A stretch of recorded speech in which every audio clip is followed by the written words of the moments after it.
પંચમ સૂક્ષ્મ વેદ છે અને એ વેદ જેને જાણ્યો એને વિશ્વમાં બીજું કાંઈ જાણવાનું બાકી રહેતું નથી. પણ જ્યાં સુધી સદગુરુ મહારાજની જુક્તિ મુક્તિ ન જાણી, જ્યાં સુધી પંચમ વેદ ન જાણ્યો, ત્યાં સુધી જેટલા જપ તપ તીર્થ વ્રત જે કાંઈ પણ કરો એ વ્યર્થ જાય છે. સદગુરુ મહારાજની એક જ યુક્તિ આ જીવનને સફળ કરી દે. આજે ઉપદેશ સાંભળવામાં જે આવ્યો એ આ તમને ક્યાંય પણ સાંભળવામાં નહીં. ઘણા ભજન થશે પણ જે સૂક્ષ્મ વેદની વાત છે કોઈ નહીં કરે.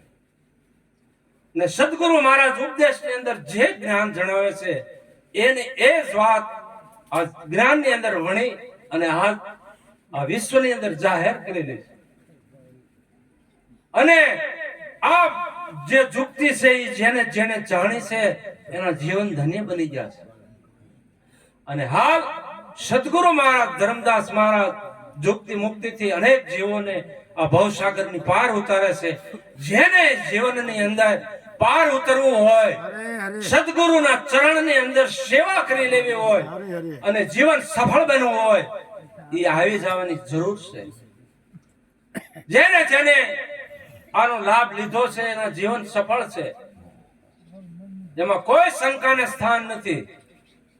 કારણ કે એને સદગુરુ મહારાજના ચરણે જાતા પહેલા ચોરી જારી દગા પ્રપંચ દારૂ જુગાર મટાન, પોતાની સ્ત્રી બીજી જગતમાં મા બેન ને દીકરી, આ જીવનનું પાલન કર્યા પછી આ ઉપદેશ આપવામાં આવે છે.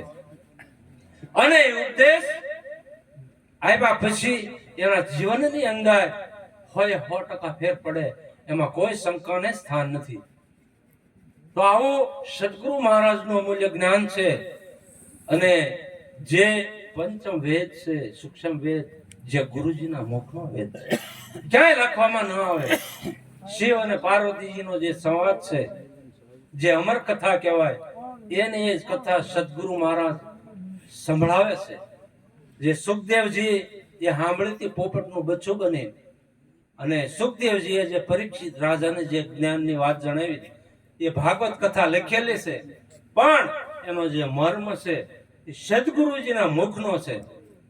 એ જે લખવામાં આવ્યું ને એ બધું રહસ્યમાં છે. ભાગવત કથા ઘણા સાંભળે છે પણ એમાં ક્યાં કોને સુધારો થઈ ગયો? કોઈને આત્માની ઓળખાણ થઈ ગઈ નથી થતી. પણ જે સદગુરુના ચરણે ગયા છે એને જુક્તિ મુક્તિ જાણી છે, એ આ રસને પામે છે. અને રામ રસાયણ જેને પાયા, રામ રસાયણ બીજું કાંઈ નથી, સદગુરુ મહારાજનો ઉપદેશ છે. અને આ વિશ્વની અંદર એક જ રામ રસ છે અને એ અગમ અપાર છે, સભર ભર્યો છે. એના માટે કોઈ જગ્યા ખાલી નથી. તલની અંદર જેમ તેલ રહેલું છે, ઘરાણીની અંદર જેમ સોનું રહેલું છે, અને આ સંસાર જેની અંદર રહેલો છે એવો જે પરમાત્મા છે એ એક રસ રૂપે રહેલો છે.